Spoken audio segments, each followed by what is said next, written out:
और अब इस वक्त की बड़ी खबर यह है कि हाईकोर्ट के निर्देश के बावजूद 4 घंटे में अब तक मंत्री विजय शाह के खिलाफ एफआईआर मध्य प्रदेश में दर्ज नहीं हो पाई है। दोस्तों, ये वही विजय शाह हैं जिन्होंने कर्नल सोफिया कुरैशी को आतंकवादियों की बहन कहा था, मगर अभी तक उन पर एफआईआर नहीं हुई है।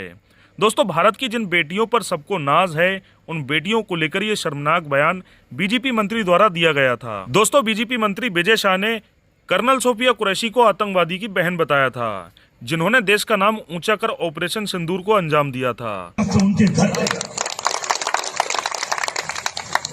अब मोदी जी कपड़े तो उतार नहीं सकते थे, इसलिए उनके समाज की बहन को भेजा कि तुमने हमारी बहनों को अगर विधवा किया है तो तुम्हारे समाज की बहन आके तुम्हें नंगा करके छोड़ेगी।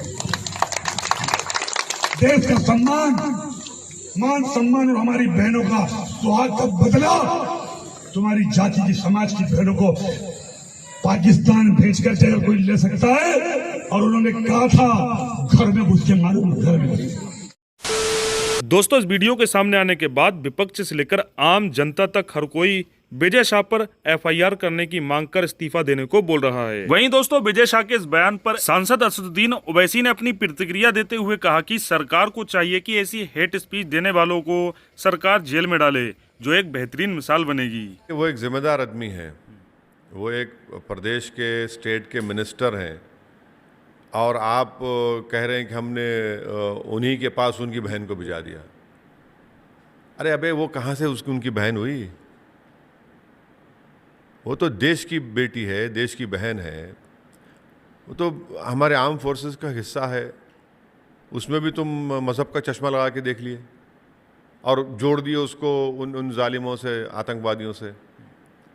तो ये जो है ना, मेरे को लगता है कि ये जो मिनिस्टर ने कहा है वो उनकी हेट्रेड को जाहिर करता है एक समुदाय के खिलाफ। तो ऐसे लोगों को क्या कहेंगे आप? तो नहीं, उनको ये समझाने की ज़रूरत है कि भैया आप हेट्रेड करिए, मगर आप हेट्रेड पाकिस्तान से आए हुए टेररिज्म की तरफ करिए।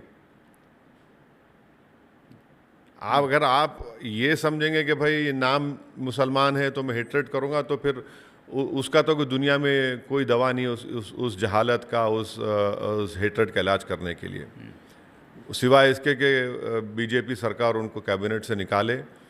उनको केस तो हाई कोर्ट ने एफआईआर बुक किया है, उनको अरेस्ट करें, अरेस्ट करके उनको जेल को भिजाएं।